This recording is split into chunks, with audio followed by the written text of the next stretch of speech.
नमस्कार।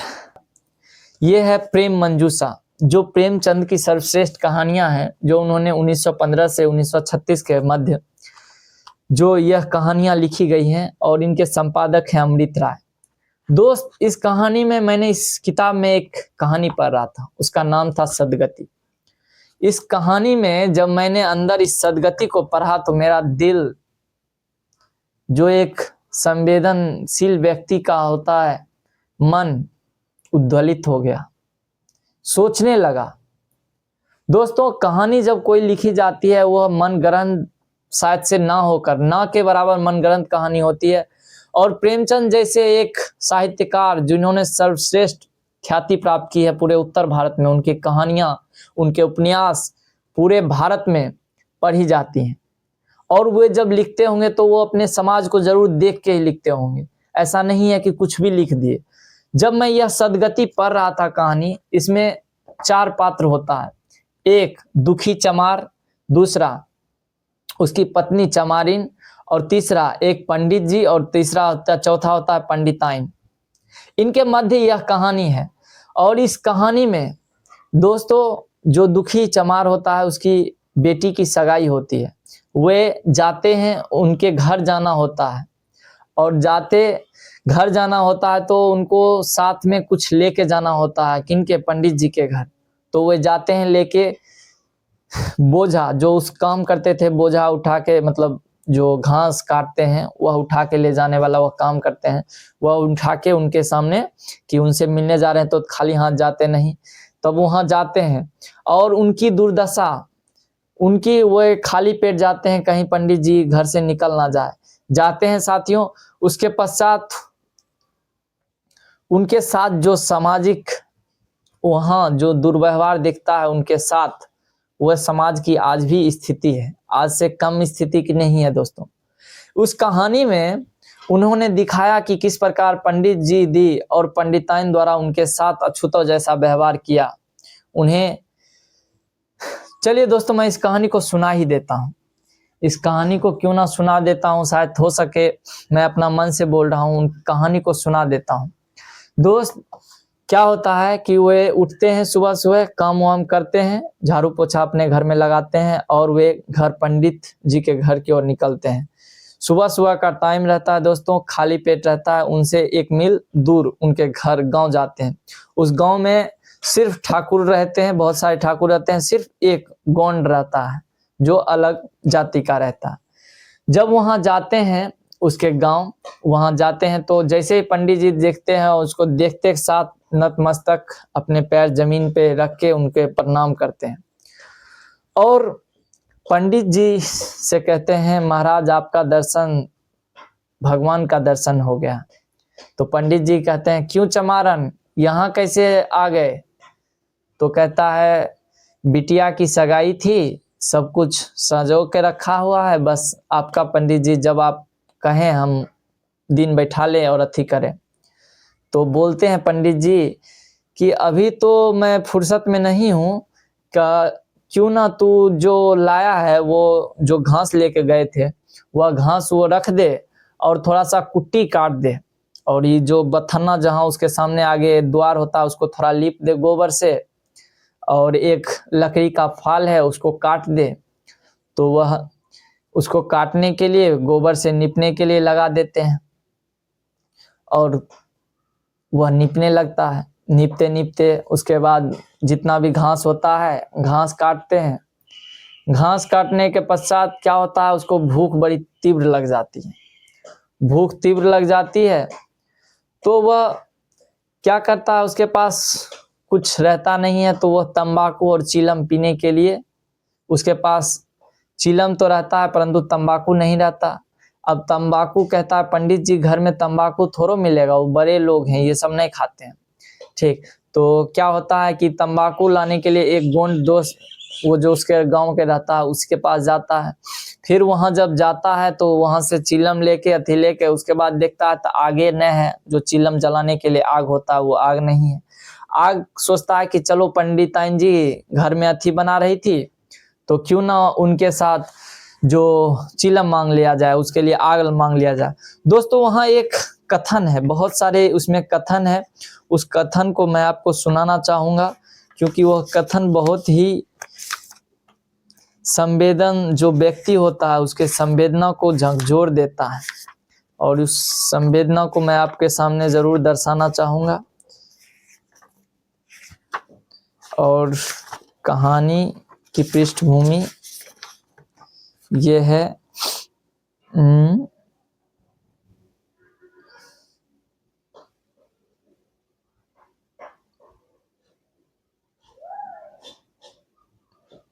सद्गति 57।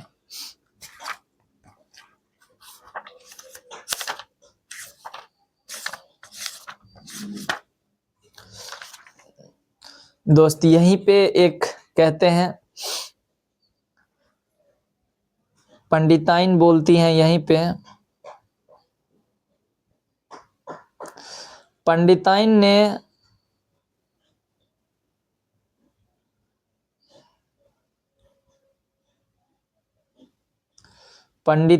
ने भावें चढ़ाकर कहा, तुम्हें तो जैसे पोथी पत्रे के फेर में धर्म कर्म किसी की बात की सुधी ही नहीं रही। चमार हो, धोबी हो, पासी हो, मुंह उठाए घर में चला आया। हिंदू का घर ना हुआ कोई सराय हुई, कह दो दाढ़ी जार से चला जाए, नहीं तो इसे लुआठे से मुंह झुलस दूंगी, आग मांगने चले हैं। ये बात बोलता है दोस्त। पंडित जी ने उन्हें समझाकर कहा, भीतर आ गया तो क्या हुआ, भीतरी कोई चीज तो नहीं छुई, धरती पवित्र है, जरा सी आग दे क्यों नहीं देती, काम तो हमारा ही कर रहा है, कोई लोनिया यही करता तो कम से कम 4 आना लेता। देख रहे हो, पंडिताइन को समझा रहे हैं कि कोई दूसरा आता 4 आना पैसा लेता, इसे फ्री हम करवा लेते, नौकर है। तो यहाँ यही बात कर रहा है। पंडित जी ने उन्हें समझाकर कहा, पंडिताइन ने गरज कर कहा, वह घर में आया क्यों? पंडित ने हार कर कहा, ससुरे का अभाग है था, और क्या? पंडिताइन, अच्छा इस वक्त तो आग दिए देती हूँ, लेकिन फिर से इस तरह घर में आएगा तो उसके मुंह ही जला दूंगी। देख लो दोस्त, उसके घर में काम कर रहा था लेकिन बोल रहा था मुंह जला दूंगी अगर आ गया घर से। फिर इसी प्रकार कहानी बढ़ती है दोस्तों। फिर कहानी में हमें तब बड़ी दुख होता है जब पंडिताइन ने रोटी मांगा खाने को। रोटी बना रही थी, पंडित जी खा रहे थे, तो खाना जब बन गया तो बोलते हैं कि जो थोड़ा सा खाना जो है ना उसको भी दे दो। उसको दया आ गई। क्यों दया आ गई? काहे कि जब आग दे रहा था ना दोस्तों, वो चिमटा से आग उठा के दे रहा था, वो भूखा था, और भूखा था तो उसके मत्थे पर दे दिया, देखो ने की उलट के, तो उस बात से उसको दया आ गया। तो वही बोल देती है कि तनिषा उसको भी रोटी दो, 2-4 रोटियां ऐसे बच जाएगी, ठीक, तो उसे वही रोटी दे दो। तो पंडित जी क्या बोलते हैं, अबे शेर बनकर कहा, कुछ भूसी चोकर हो तो आटे में मिलाकर दे दो, लिट्टी ठोक दो, साले का पेट भर जाएगा। पतली रोटियों से इन नीचों का पेट नहीं भरता, इन्हें तो ज्वार का लट्ठा चाहिए।